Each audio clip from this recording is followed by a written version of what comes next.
Sino nagsasabi tama? Paano natin masasabi na tayo nakikiba? Hindi lang dahil ang ebidensya nga ang buhay natin. Hindi pa nga ganap, hindi pa perfect, marami pa mali, pero malaki ng pagkakaiba. Tama ba? Yes. Ano ba sa inyo? Sino ba dito sa inyo gusto pumatay ng tao? At ayaw niyo pumatay lang kasi bago kayo mahuli ng pulis. Hindi na, hindi naman bigro. Bakit taas ko kamay ko, magbulat kayo? Tumahimik na lang, naniwala. Hindi ako, wala akong gustong patayin. Wala. Kahit na-imis-imis ako, ayaw kong patayin. Bakit? Hindi, religious yun. Ayaw ko patayin kasi wala sa buhay ko na ngayon yun. Ayaw lahat. Pwede ba prangkahan tayo din? Pamilya ba tayo? Yes. Pwede ba magtanong ako? Prangkahan na sagot? Yes. Sino ba dati tumukupit? Ayaw. Sino pa? Sino pa ba? Ayun. Alaga, pilipin ko kayo sa Chowking Mania, sabay-sabay tayo. Lahat tayo dati nangungupit. Ano ba tayo? Sino yung nangungupit?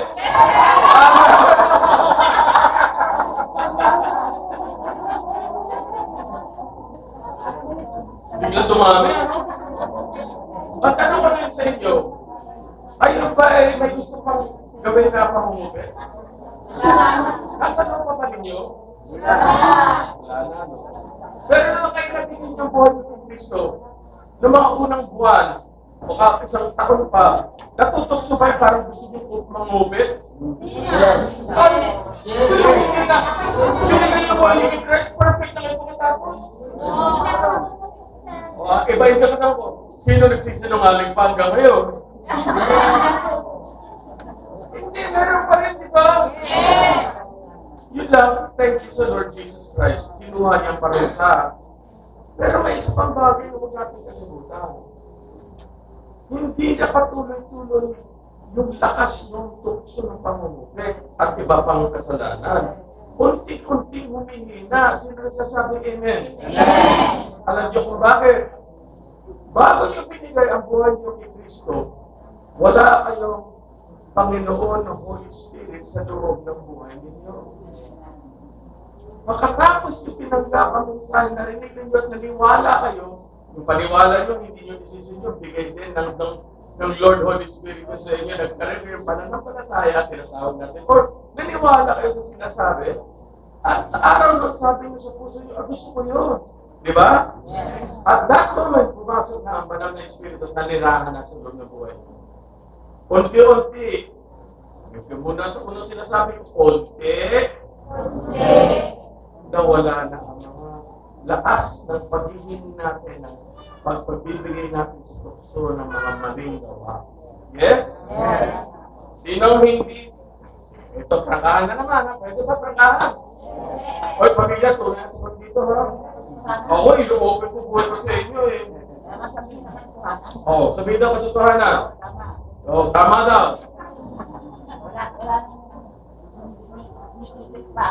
Yan. Naipit na rin sa kanya yun. Ito ang tanong ko sa inyo. Sino nagsisigililyo, maraming sigililyo bago kayo nagbigay ng buhay sa Panginoon Jesus? Ako. Ako kami ninyo, dalawa lang? Dalawa lang? Huwag kayo mahihiya, malalakas ng Yossi. Yung mga kabataan na mahihiraman, Philip Morris, tama ba? Philip Morris? Yes. Malboro. Para sa iba, na wala masyadong pera, anong hindi niya sinisigilyo? Bataan, matamis.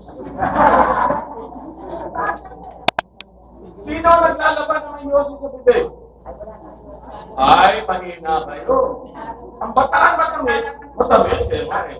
Pag sinindihan mo yun, para matanggal ako, babalik ka rin yun. Hindi na tawa kayo, hindi nyo lang totoo yun.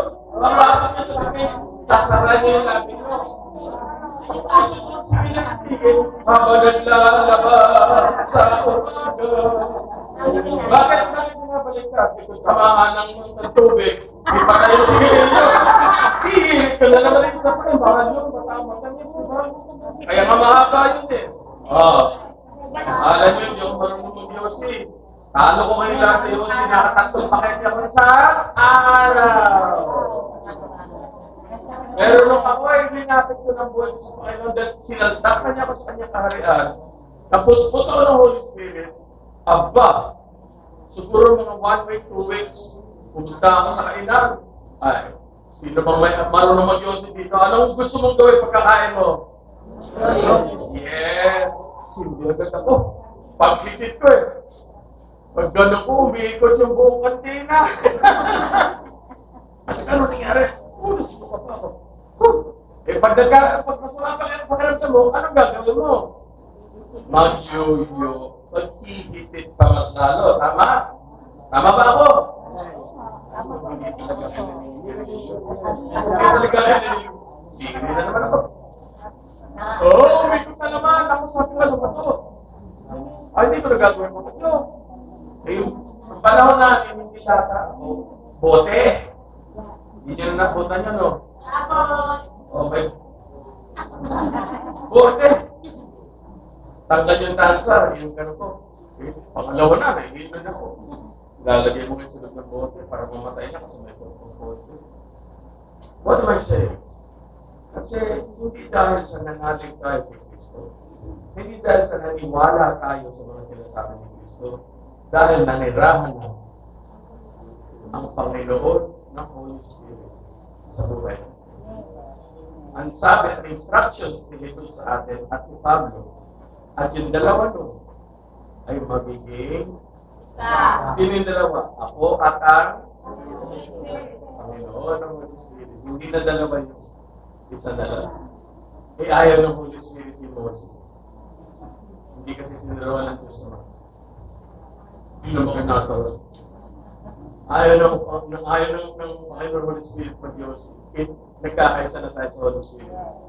Sinusuba ng Holy Spirit yun. Kasama tayo doon. You get it? Yes. Sa lahat nakita niyo nagbago, hindi dahil naniniwala kayo kay Kristo, hindi dahil sumusunod kayo sa utusan ni Kristo, kayo ay nagbabago kasi naninirahan na ang Panginoon Holy Spirit sa inyo at binabago kayo. Ulitin niyo nga. Kaya wala sa atin pwedeng magyabang eh. Di ba? Dati magiging ko. Ayan. Kultura ng patuloy ko na kasi. Uy! Dahil lang daw ha. Ay, uy, uminit ang ulo ko. Iisip ko ka si Jesus.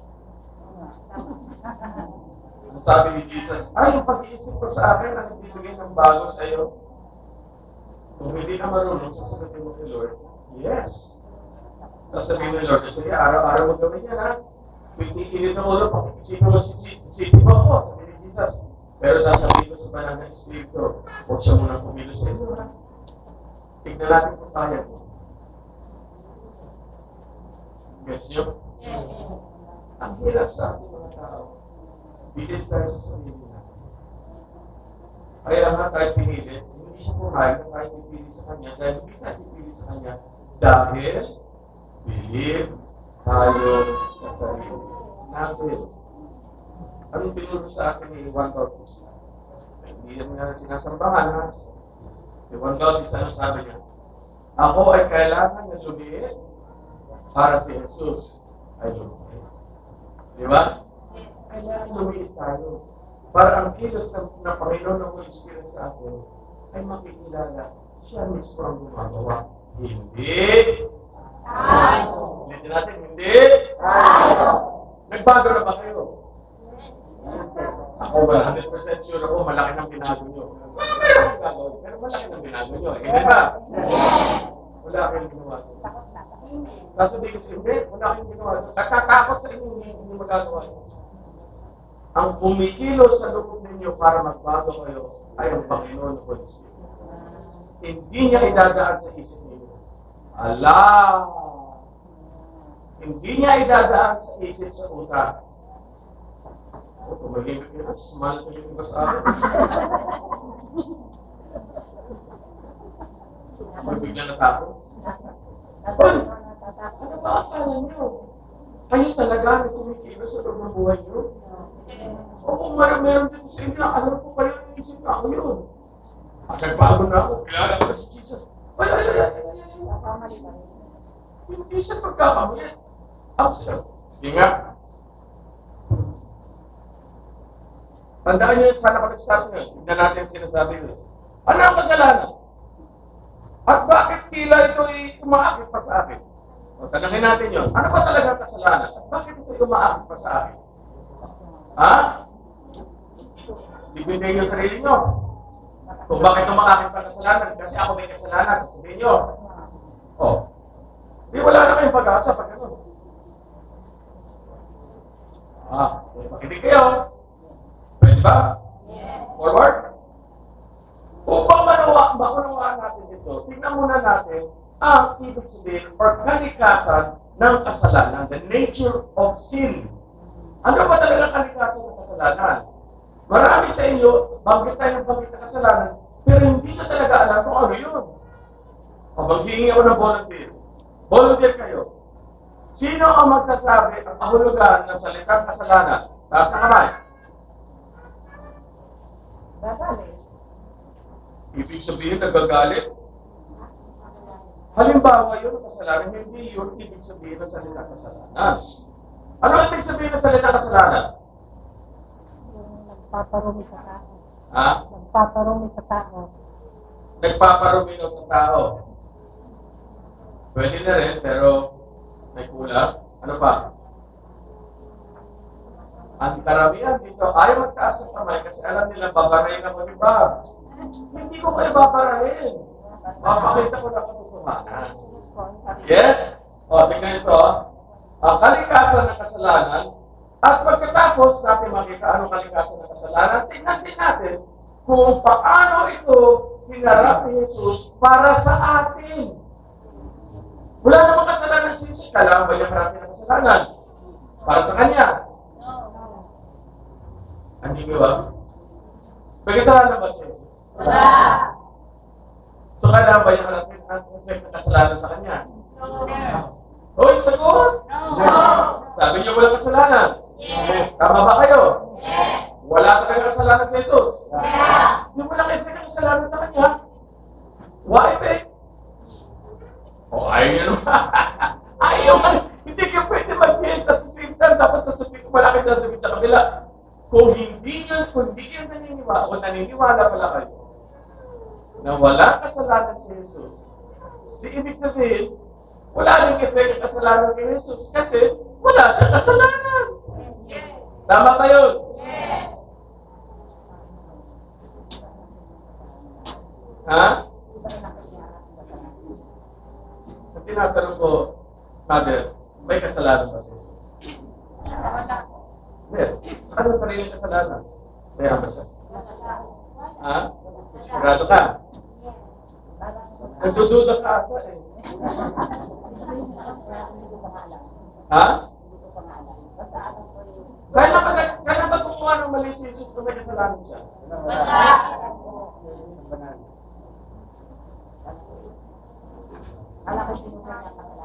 Pero kasalanan ba niya yan? O kasalanan natin? Oh. Eh, ba't ko sinasabi kasalanan niya? Eh, kaya ka sinatanong kita, binabasa ko na ngayon. Kasalanan ba ni Jesus yun? Hoy! Ayaw sumagot si nanay huli. Ay kung mananatilis ng paniwala na may kasalanan si Jesus, magkakaproblema ka. Dahil kung may kasalanan si Jesus sa sarili niyang gawa, hindi siya pwede tumugot sa atin. O, niloloko mo lang. Akala ko yung alam ko, inuhan na ang kasalanan natin. Kasalanan nino? Hinuhan niya kasalanan nino? Hinuhan niya kasalanan nino? Natin. So kasalanan ba niya yun? Hindi. Oo. Tinatanong ko kung may kasalanan siya. Wala. Ayun! Doon nakaintindihan na tayo. Okay. So kung wala siyang kasalanan, walang effect ang kasalanan sa kanya. Yes. May effect ang kasalanan na nanggaling sa atin. Kaya hindi lang pinag-uusapan natin, pinupunta, dinadala mo lagi doon. Pwede ko kausapin ng ganyan kasi kasama yun sa sa Thursday teaching eh. Hindi pwede. Wala siyang kasalanan. Siya daw, sabi ng banal na kasulatan sa instructions ng Lord sa pamagitan ng libro ng Hebreo, siya ay tinukso sa lahat ng puntong maaaring tuksoin. Pero wala siyang kasalanan.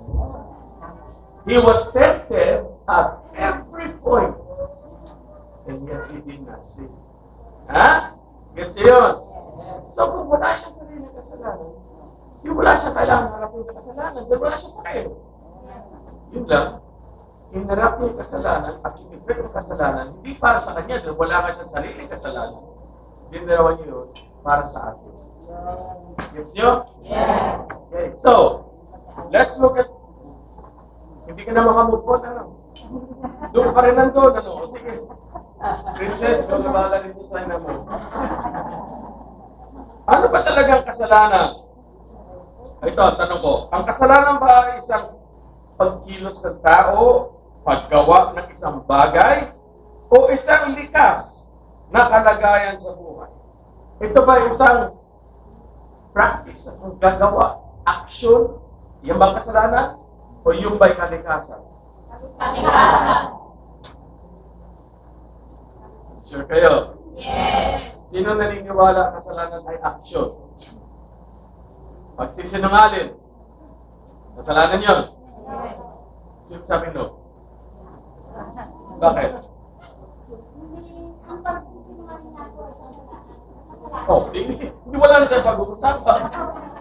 Nag-no ko, pero yes ka pala. Ba't siya natin mo na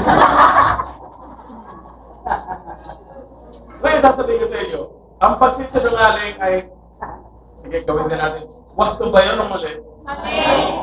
Thank you. Oh, ang pagdadaya, ha? Nasa tao na po yun na sinusunod Hindi nila. na yung tao, pinag-usapan natin yung kilos. Kung sino man, yung kilos ng pagsisinungaling, tama ba yun o hindi? Is that correct? How about stealing? Mali. So it's wrong. Yes. Nakalagay doon sa paraan eh, tama na yung pagnanakaw ninyo, magtrabaho nyo ngayon para instead na magnakaw kayo, magbigay pa kayo sa iba. Diba? Yun sa instructions sa atin. So marami tayong nababasa na kasalanan ay kilos. Pero totoo nga ba, kilos ba talaga kasalanan? Hindi. Ang kasalanan ay kalikasan, it's a nature na tinanim sa atin sa Satanas mula umpisa pa. Yes. Kaya tayo, sige mo kanina, sila nagsisigil. Taasan na kamay. Pagkatapos din nabigay kay Panginoon Isus ang buhay nyo at napapos mo sa lakas ng Espiritu Santo, patuloy ba kayo nanigil nyo, nahirapan kayong bitawan? Yes. Bakit? Kasi yan ay nature na nasa loob ninyo. Yung mga kilos na nakikita sa atin, dahil meron tayong kalikasan ng kamalian na naninirahan pa sa loob natin. Yes. Do you understand that? Yes. I'll make it slower, pero kailangan maintindihan natin yan. Marami tayong verses dyan. Nasa loob ninyo ngayon, kayo napasukan na naninirahan ng Holy Spirit sa inyo, pero kalikasan ng makasalanan na natanggap nyo bago kayo nanirahan ng Holy Spirit sa inyo, nandun pa rin yun. Hello? Yes. Nalungkot naman kayo. Sino nalungkot? Na-discourage kayo? Ay, Baba, yung sinasabi mo yun, hindi maganda yan. Kapalit na rin, maganda nga yun eh. Maganda nga yung sinasabi ko eh. Kung nagtataka kayo, iba sa inyo, tingin nyo sa akin, parang labo at ang teacher pala si Baba. Batuhin natin. Hindi ganito yun. Sino walang kasalanan ngayon? Walang ginagawang kasalanan ngayon. Sino walang ginagawang kasalanan? Di ba na, biligin nyo na ba yung techniques to?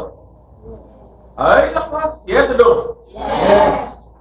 Ay, abay nanirahan ang Holy Spirit sa inyo. Yes. Kung may ginagawa pa kayong kasalanan, at yun ay hindi kalikasan, ibig sabihin, yun ay sarili niyong gawa. So, malabo pa rin ang buhay niyo. Gets nyo? Kaya sabi ko, mas mabuti na tanggapin ninyo ng kalikasan tayo mali. Suportada naman ng instructions ng Lord sa atin. Kasi, kung may nagagawa kayong mali, hindi yung kayo, kundi kalikasan, kamalian, kasalanan na naninirahan pa sa loob natin na unti-unting tinatanggal. Meron pa kayong pag-asa.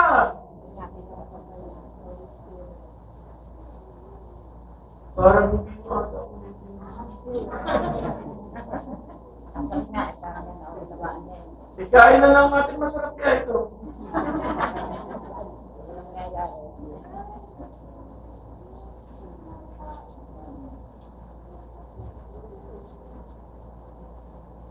Ang kalikasan ng kasamaan ay pinasok ng Satanas sa atin. Mula na tayo ay binuho sa loob ng bahay-baka ng ating ina. Okay? Yes. Ito yun. Lahat ng uri masamang kilos, pag-iisip, lahat, sabi ni Jesus, ay lumalabas sa atin. Yung iba na nakokontrol dahil sa batas ng ating syudad. Pero nandun yun sa loob. Kaya kailangan patayin ang ugat nitong masamang buhay na ito. Yun ang nangyari. Nung kinuha ni Jesus yung mga buhay natin na punong kasalanan sa Kanya at pinatay siya ng Ama. Nagbagsak siya ang kamatayan, pero kay Jesus bumagsak at sa mga buhay natin na kinuha niya. Kaya sabi ng Korinto, siya na wala kasalanan, hindi sinabi nagkaroon, sabi naging kasalanan. Kanino yun? Atin. Correct. Yung tinanim ni Satanas sa inyo, kalikasan ng kasamaan, yun ang puno sa inyo. Yun ang pinatay ng Ama. Gets nyo? Ang hingil ng Ama ay simple lang. Ang kaluluwang makasalanan kailangan patayin. Yung pinatay nga kayo, kiklit ko. Kaya ang sinabi ni Jesus sa inyo, dumating ako para magkaroon kayo ng buhay. Bakit? Ipatay kayo mayanin. Ayaw na makinig Diyos sa inyo dahil meron kayo kalikasan ng kasamaan. Hanggang masatisfy ang buot ng Diyos na may ipapansin niya sa kalikasan ng kasamaan na nasa loob ninyo, hindi ipapansin ng Diyos. Galit yan sa inyo. Ginalingit. Doon ang plano niyo sa talas. Sirain tayo eh. Gets nyo? Yes.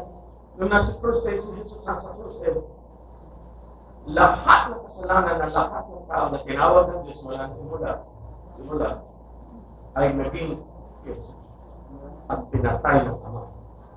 Kaya ang kasalanan, ang kalikasan na kasalanan na nasa loob pa natin, yan ay nakatulad na. So lumalabas pa rin sa akin ba? Yes. Kaya nga hindi yung hinahatulan para doon sa mga nangyayaring gano'n dahil nahatulan na itong kalikasan ng kasamaan na sa loob. Do you understand that? Yes. Kaya kayo malaya na. So ba, ibig sabihin, pwede na kumuha ng lahat ng kalokohan. Alam mo, pag sinabi mo yan, magtututo ako ng may Holy Spirit ka. Kasi kung may Holy Spirit ka, kahit na hindi mo kayang labanan lahat ng tukso, hindi mo gugustuhin. Narinig mo ko? Kahit ayaw na ayaw mo gawin lahat yun. Pero natutukso ka, ayaw mo pa rin gusto gawin, pero natatapa ka pa araw-araw, may matatapa dito, matatapa doon. Bakit hindi nahatulan para dun sa mga nagawa ninyo? Kasi pa yan, bumagsak na kay Jesus. Kaya nga binigyan kayo ng Panginoon Holy Spirit para baguhin tayo araw-araw. Pagdating ni Jesus tayo, magiging tulad niya. Exactly. Nakalagay yung doon. Dahil yung pag siya ay nagpahayag na, when He appears, tayo ay magiging tulad niya. Yun ang gawa ng Espiritu Santo. Panginoon Espiritu Santo na kumikilos sa ng buhay natin. Kaya huwag nyo na pansinin. Pag pinansin nyo, doon pupunta ang isip nyo, ay mas lalo kayo magsastruggle. Di ba? Ang tanong ko sa inyo, may tuto kayo sa akin ng 500,000 pesos. Ang tanong ko sa inyo, kailan nyo babayaran nyo? Okay, magpumutang sa akin ng 500,000. Kailan check-in na naisulat ko na, cash na. Nakita ko na lumabas bangko, cash na. Kailan nyo babayaran nyo? Lahat ng tao ay nagsabi na, di ba? Kailan nyo babayaran nyo?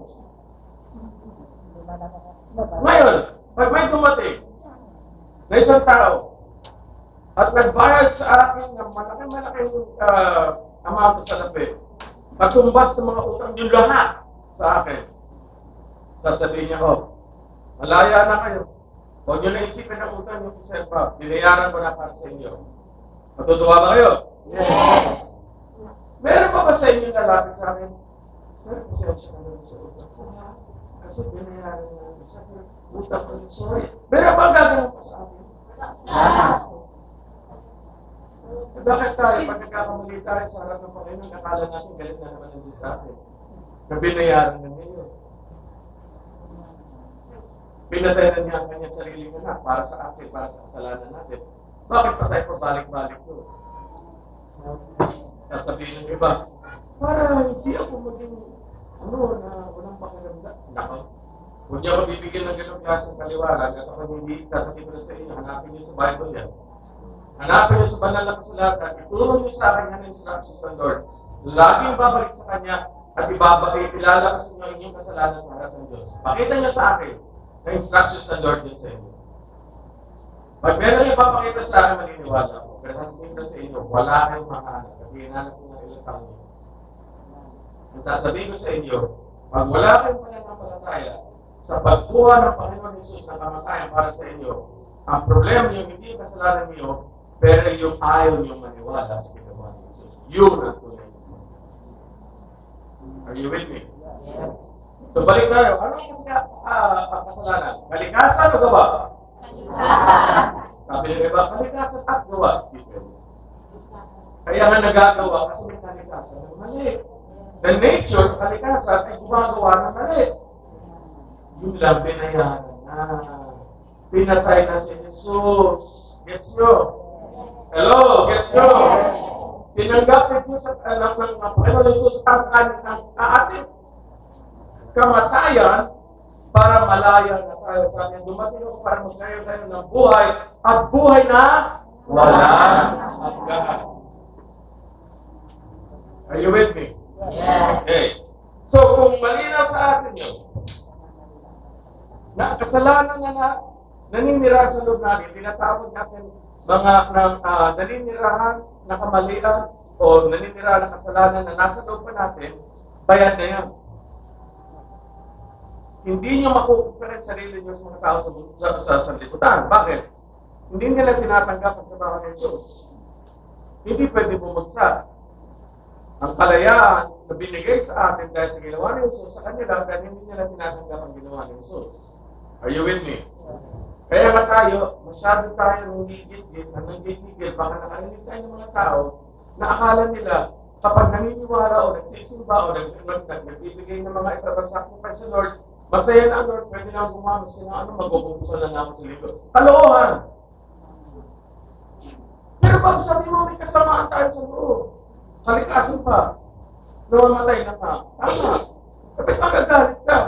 Kasi hindi nila binibigyan ka naman ng Ating Jesus. Ang kalulupang glory, hindi nila binibigyan ng Jesus. Binibigyan nila sa kanilang mga hayop, kanilang mga hinahandog, sa kanilang mga sacrifice.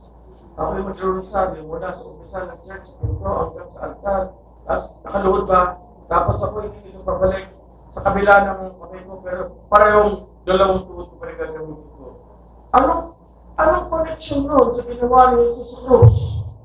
Sabihin mo nga sa akin. So, kakatasan natin ng glory si Jesus, ibibigay natin din sa nagsasacrifice na bibira. Ayun ba'y nakasulat sa ating banal na kasulatan na instructions ng Lord? Kasama ba sa instructions ng Lord na kung yun ang gagawin natin, nalulugod siya? Yes or no? No! Mga anak kong minamahal, pakinggan niyo. Alam kong matatag ang pananampalataya ng Jesus. Alam ko yun. Nakikita ko sa inyo. Hindi ako nagdududa. Kaya nakaaga, umaga nagpapatiyaw. Nakikita ko, galak niya nakasulat sa mukha niyo.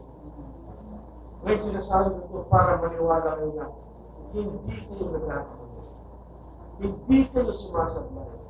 Nung iniwanan niyo lahat ng mga paraan, at ngayon, nakafocus na lang kayo sa ginawa ni Jesus at sa ginagawa ng Panginoon ng Holy Spirit sa mga buhay. Hindi kayo nagkakamali. Ang instructions ng Lord sa atin na hanap sa Kanya, Holy Writing sa banal na kasulatan, ay klaro-klaro. Tama yung ginagawa. At lahat nagsabi na, okay, ngayon, tignan natin. Di ba sinabi ko kanina na itong mga kasalanan na naninirahan pa sa atin nagsimula sa atin mula na tayo ay sinilang? Yes. Tama ba? Yes. Oo, may tatabihin ako sa inyo. Huwag niyo pagtatawa ng Tagalog ko. Psalm chapter 51 verse 5. Pwede ko kumuha ng verse sulat nila para mabasa nyo. Libro ng mga awit or Psalm chapter 51 verse 5. Sapagkat ako'y pinanganak na makasalanan. Sino sumulat dito? Ha? David. Si Haring David. Meron ng puspos ng Espiritu Santo. Naintindihan niya ang kalikasan ng kasalanan. Ha? Ito. Sapagkat, sabi ni David, ako'y ipinanganak na makasalanan. Oo. Mula sa sandaling ako'y nilikha sa sinapupunan ng aking ina. Saan nagsimula ang kalikasan ng kasalanan ni David? Saan? Saan nagsimula yun? Saan nagsimula yun? Saan nagsimula yun? Kay David.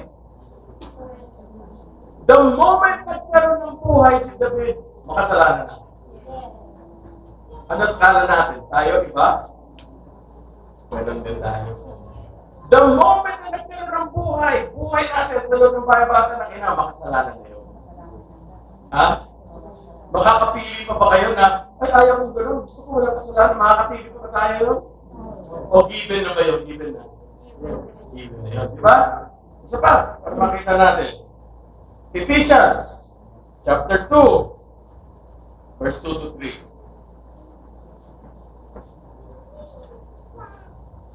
Ephesians chapter 2, verse 2 to 3. Simulan ko na, verse 2. Ito naman ang sabi ng instructions ni Pablo. Kilala niyo si Pablo? Apostol na Pablo. O, ito yung instructions niya. Dati, kayong taga-Epheso, dati kayong namumuhay sa kasalanan. Hindi niya sinabing gumagawa kayo ng kasalanan. Sinabi niya, dati kayo ay namumuhay sa kasalanan. Wala sa ating mga kaligtas. Kaya magpasalamat sa Jesus. Sinacrifice yung buhay niya para sa kanya bumagsak at kumatayan at parusa ng itong kasalanan na meron tayo sa loob natin. Hello? Hello? Oh. Tulad ng karamihan, ulitin ko, dati kayo namumuhay sa kasalanan, tulad ng karamihan sa mundo. Tulad daw natin karamihan sa mundo na sumusunod sa Diablo. So tayo din pala sumusunod sa Diablo. Yes. Kung wala kang presensya ng Panginoon Holy Spirit sa loob ng buhay nyo, kahit ano pa religious mo, sumusunod ka sa Diablo. Ang nagbibigay na ng bagong buhay ay ang Panginoon ng Holy Spirit. At lahat nagsabi na. O sige, lahat na sumusunod Diablo. Tayong lahat, sabi ni Pablo, instruction siya, kasama na siya. Tayong lahat ay namuhay ng ganoon noon sa Diablo tayo sumasama, sabi ni Pablo. Gets nyo? Sino gets nyo? Yes. Sinusunod ang mga pagnanasa at hilig ng ating makasalanan na kalikasan. Hello? Meron tayong kalikasan na makasalanan. Hindi na sinusundan natin noon. Hindi na ngayon. Kasi may kakumpetensya na ang makasalanan na kalikasan. Makapamilya ang kakumpetensya niya.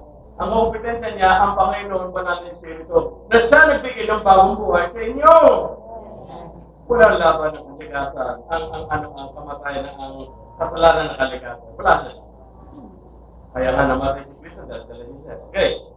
Dahil sa ating likas, because of our nature, na pagkatao, yun, ang human nature natin, tayo ay karapat-dapat sa galit ng Diyos tulad ng karapat-dapat tulad ng iba. Gets nyo? Dapat tayo pinaparusahan ng mga iba, hindi nalulutas ang problema, kasama ng pasama ang buhay, naiiwanan ng mga asawang lalaki at asawang babae, nagdudrogas. Dapat ganun din tayo. Pero ang kapangyarihan ng kalikasan ng karumihan ay natalo ng kalikasan ng Espiritu Santo. Are you with me? Hindi nga, nabigyan niyo yun. Akala niyo kung maliniwala na kayo. Hindi. Yung paniniwala natin, bigay yun, regalo yun, handog yun ng Diyos sa atin. Nagkaroon tayo ng paniniwala, hindi tayo sa sarili natin paniwala, kung hindi linagay ng Diyos sa atin para maniwala tayo kay Kristo.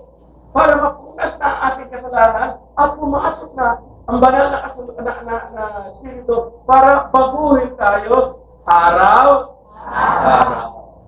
Are you with me? Yes. Kaya pag kayo nalidiscourage sa sarili nyo, kasi masyado pa kayo nakikita maraming kakulangan, kasi mali ang tingin ninyo, ito kayo tumitingin sa hindi nyo dapat tingnan. Masakit na yun akong balakang. Kasi tingin kayo ng tingin sa inyong mga kasalanan. Bakit ba? Akala ko tinanggap niya ng Panginoon Jesus ang parusa niya. Totoo ba yun? Yes. Tinanggap ba talaga yung parusa ng kasalanan niyo? Yes. Bakit ba sa iba sa atin doon pa tayo nakatingin hanggang ngayon? May halaga ba yun? Magkano yun? 1 million pesos ba yun?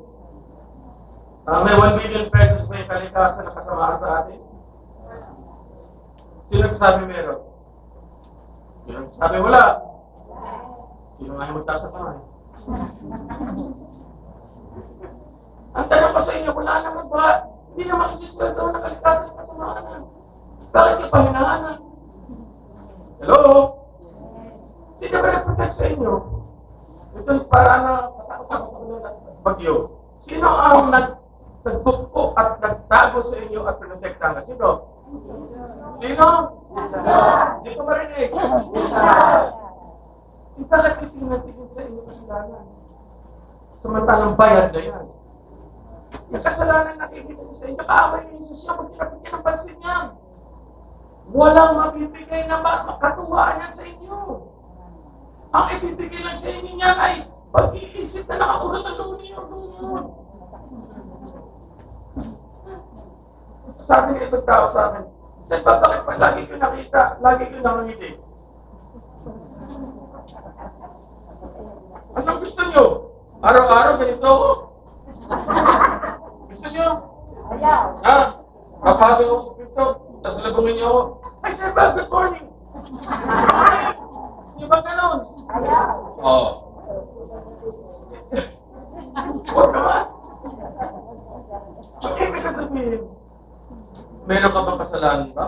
Ay, huwag natin pag-usapin, nakakaya sa dami. Ay, masaya ka pa. Kaya nga ako masaya sa dami kong kasalanan, napatawad na. Bakit hindi ako magiging masaya? Ako ay tuwang-tuwa at lahat nagsabi ng Kita mo na? Siya hindi pinapatawad, yun ang may problema. Pag nakita niyo pumasok dyan, nakaganon ako, sasabihin niyo, ay, nagbago na paniniwala ni Sir, Pastor. Hindi ka naniniwala na pinatawad siya. Sabi naman ni Presi, hindi rin niya ako babatiin pag gano'n.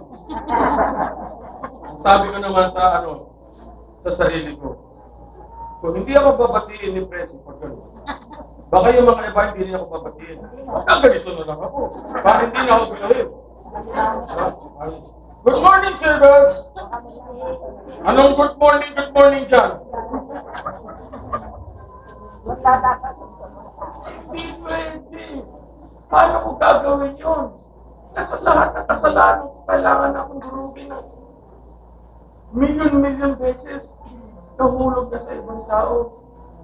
Dahil sa pagmamahal niya sa akin. Hindi ako pwede mag-gano'n ako. Hindi sa bawal. Ay, tapos yung bawal-bawal sa atin. Paano ako magiging malungkot? Ang ganda-ganda ng binigay sa akin. Bakit? Hindi ako pwede maging malungkot. Oh. Minsan, sa may plako sa motorsiklo, just maharap ng Walter. Takbuhan yung mga binibili ko. Sir. Tayo ako. Pag ako sa tuhod, masakit eh. Handa na eh. Pag ako.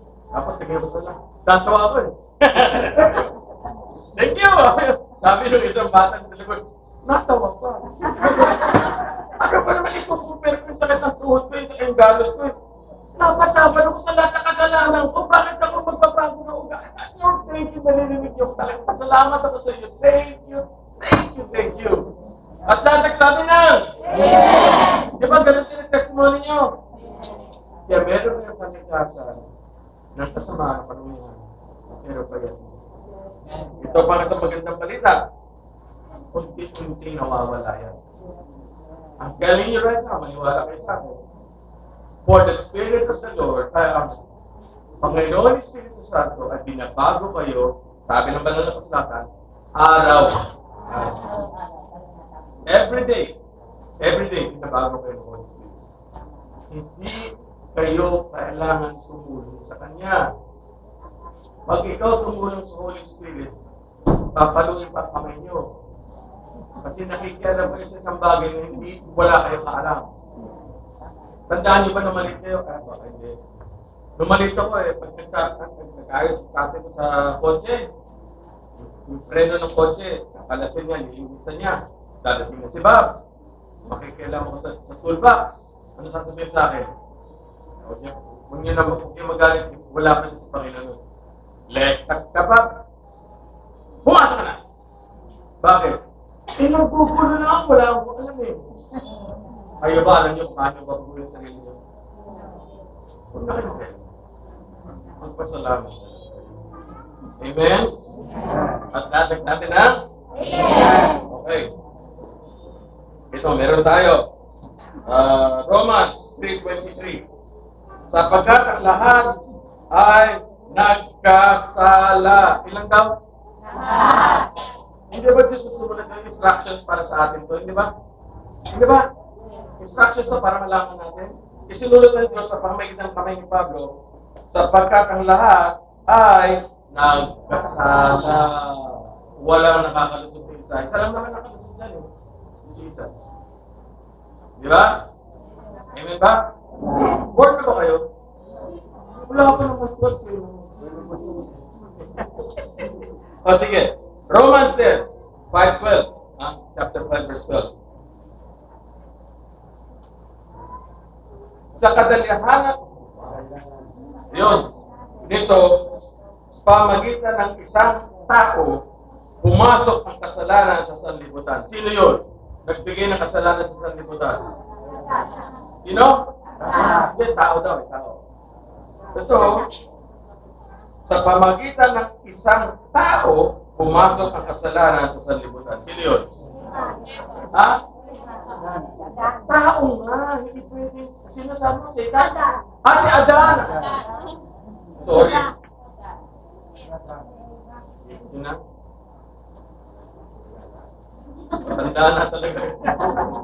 Wala ako Thank you. Dahil sa kasalanan, nagkaroon ng kamatayan.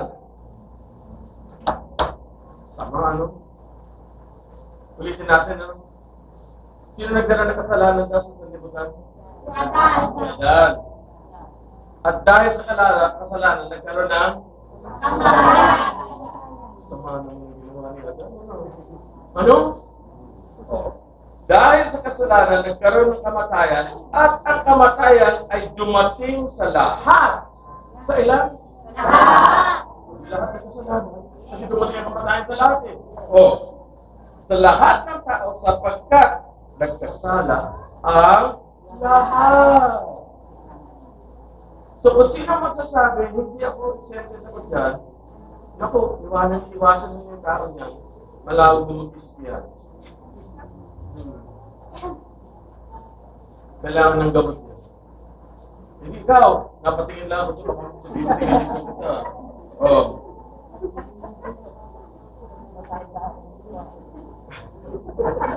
Kaya ko, napatingin ako kay naning huli. Kanina, kung na kung sa akin, masabi ni huli.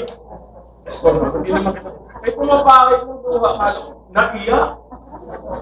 Nag-iyak tuloy ako.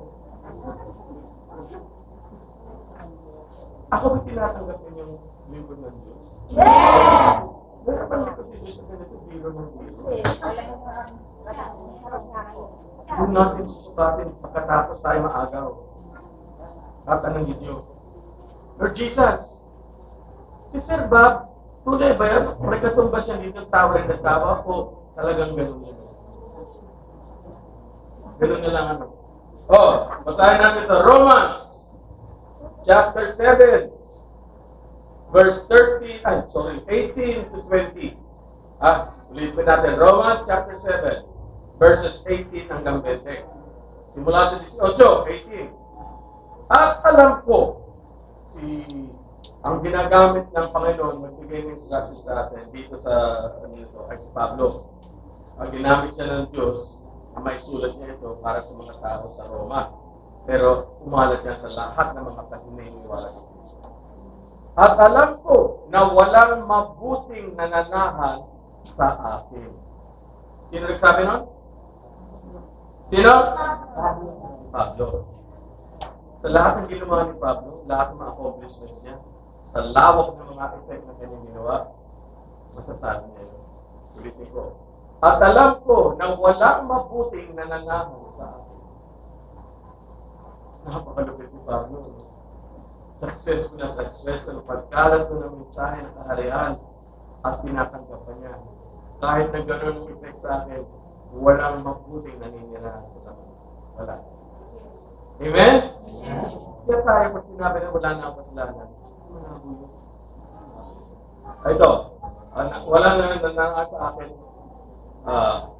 Sa aking makasalanan ng kalikasan, yun ang sinabi niya. Walang naninirahan na mabuti sa akin sa aking makasalanan ng kalikasan. So may sinabi si Paul na tayo pala, meron tayong part sa atin na makasalanan ng kalikasan, the evil nature or sinful nature. Ang pagkakaiba natin sa sanlibutan, sinabi nila sa John, binayaran na yun para sa atin. Yes? Yes? Yes. Kaya huwag niyo isipin, di paano yun, meron parang kalikasan na makasalanan. Okay na yun, binayaran na yun, binabago yun araw-araw. Pagdating ng araw ng pag-agaw, tapos na ang trabaho. You follow me? Sundan niyo ako. Yes. May pananampalataya pa kayo. Yes. Na pagdating ng araw ng pag-agaw, tapos na ang trabaho ng Panginoong Espiritu Santo sa inyo. Yes. Yes. Yung bibitawan nyo. Okay? Tuloy natin. Bakit nga nasabi yun? Nais kong gumawa ng tama. Ngunit, hindi ko magawa. Prangkahan naman tayo pamilya. Sino sa inyo makakasabi ng amen doon? Hindi ko, ha? Nais kong gumawa ng tama, ngunit hindi ko magawa. Sino magsasabi ng amen? Yun ang patunayan, meron tayong makasalanan ng kalikasan. Na wala ng buhay, pero nanginirahan ko dyan. Are you with me? Okay. Verse 19. Nais kong gumawa ng mabuti, ngunit hindi ko ito magawa. Ayaw kong gumawa ng masama, ngunit ginagawa ko pa rin ito. Sinabi niya, ginagawa ko pa rin ito. Ibig sabihin, nanggaling na siya doon, naibigyan na niya buhay niya kay Lord Jesus, natanggap na yung Espiritu Santo, pero may part sa kanya na hindi niya magawa ang mabuti. At ang masasama, nagagawa pa rin niya ito. Gets niyo? Yes. Basahin niyo sa bahay, Romans 7:18-20, para makita niyo na nasa banal na kasulatan, nasa instructions ng Lord. Verse 20, ngunit, ito pa, hindi niyo mamusaya, listen. Ngunit kung ginagawa ko ang hindi ko nais na gawin. Gets niyo yun? Kung nagagawa ko ayaw kong gawin, hindi ako ang talagang gumagawa ng mali. Ngunit ang kasalanan na nananahan sa akin ang gumagawa nito. Hindi kayo bibintangan ng Diyos. Are you with me? Hindi kayo bibintangan ng Diyos. Kung nagagawa ko hindi ko dapat gawin, sasabihin nyo, makasalanan ako. No. Yun ay hindi yung gawa. Yun ay gawa ng kalikasan na kasalanan na nasa loob pa rin. Hindi kayo gumawa. Kaya ang hatol, hindi ba bagsak sa inyo? Malaya na nga kayo bumagsak sa inyo. Are you with me? Are you with me? Yes. Kasi sasabihin nyo naman, di ba, kung susunod ang turo mo, di pwede na ako gumawa ng mali. Tatawa na lang sabihin ko. Alam mo, kung talaga may Holy Spirit ka, kahit na madaya ka na gumawa ng mali, hindi ka gagawa kasi mali. Are you with me? Ganon katunay ang Panginoon ng Holy Spirit na naninirahan sa loob. Hindi siya papayag na magustuhan niya. Ha? O, ito. Saksihin niyo to. Ilan sa inyo gumawa ng mali, ayaw gumawa ng mali, pero ginawa ninyo, lumabas nga ang gawa ninyo. Tapos, pagkatapos nun, nagsisi kayo sa inyong sarili. Bakit ko ginawa yun? Sino sa inyo nakaranas na gano'n? That just proves to you lang, hindi kayo may-ari nung makasalanan ng kaligasan. Hindi kayo yun.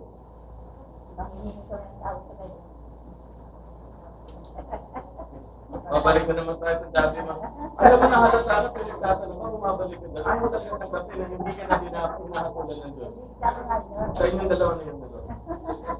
Ang sinasabi ko sa inyo, ito, nakalagay dito, hindi na kayo gumagawa ng mali nun. Hindi. Ang kasalanan na naninirahan sa inyo. Eh, kung may kasalanan ako naninirahan sa inyo, kalikasan na kasalanan, hindi lagot ako, hindi. Napatay na kayo. Dahil doon, pinatay na kayo, pero nyo bukod sa kamatay ng Kristo. If everybody said, Amen.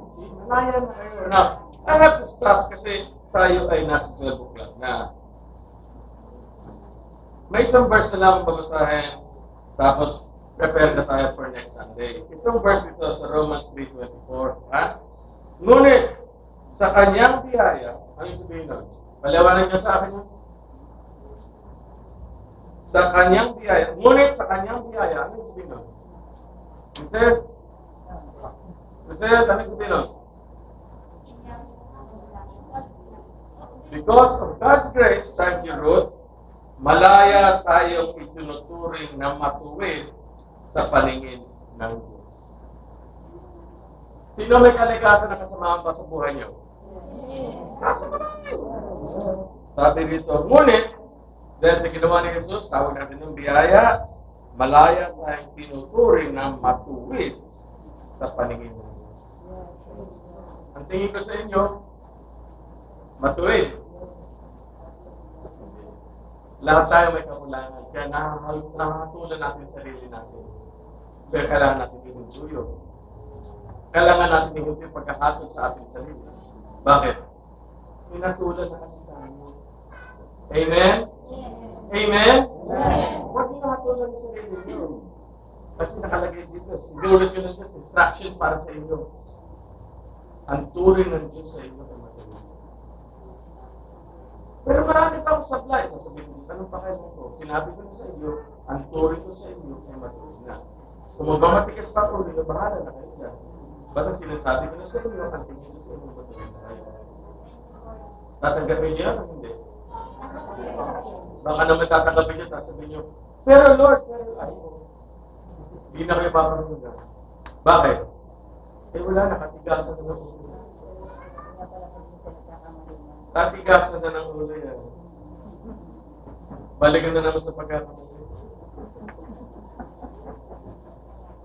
Uling, pwede ko bang sabihin ito sa iyo? Kahit na anong bang isipin mong mali, ikaw na. Ngayon, kung matuwid ka na at sasabihin mo lagi, may mali ako, may mali ako. Talaga may mali ka. Gets yun? Gets yun?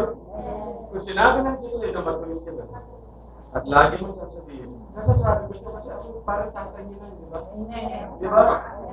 Oo, hindi mo kaya nila. Wala ka. Nasa mo na pala. Magsasabihin niya, ay, pero kasi ganito, makasalanan ako, di lang nasabihin ng Diyos sa iyo. Huli, sinasabi ko sa iyo, tama na yan, at matuwid ka na. Hindi natatakot sa yung tanggapin na matuwid niya siya kasi marami siya nakikita, hindi pa tama. Akala niya, mas gusto yung nakikita niya kasi sinasabi ng Diyos sa kanya. Ang sabi ng Diyos, matuwid siya. Yung nakikita niya, marami siya mali. So, tingin niya sabihin niya, marami din ako mali, makasalanan pa rin ako. Pag sinabi ng Diyos sa iyo na matuwid ka lang, at naniniwala ka pa na hindi ka pa dire-diretso matuwid,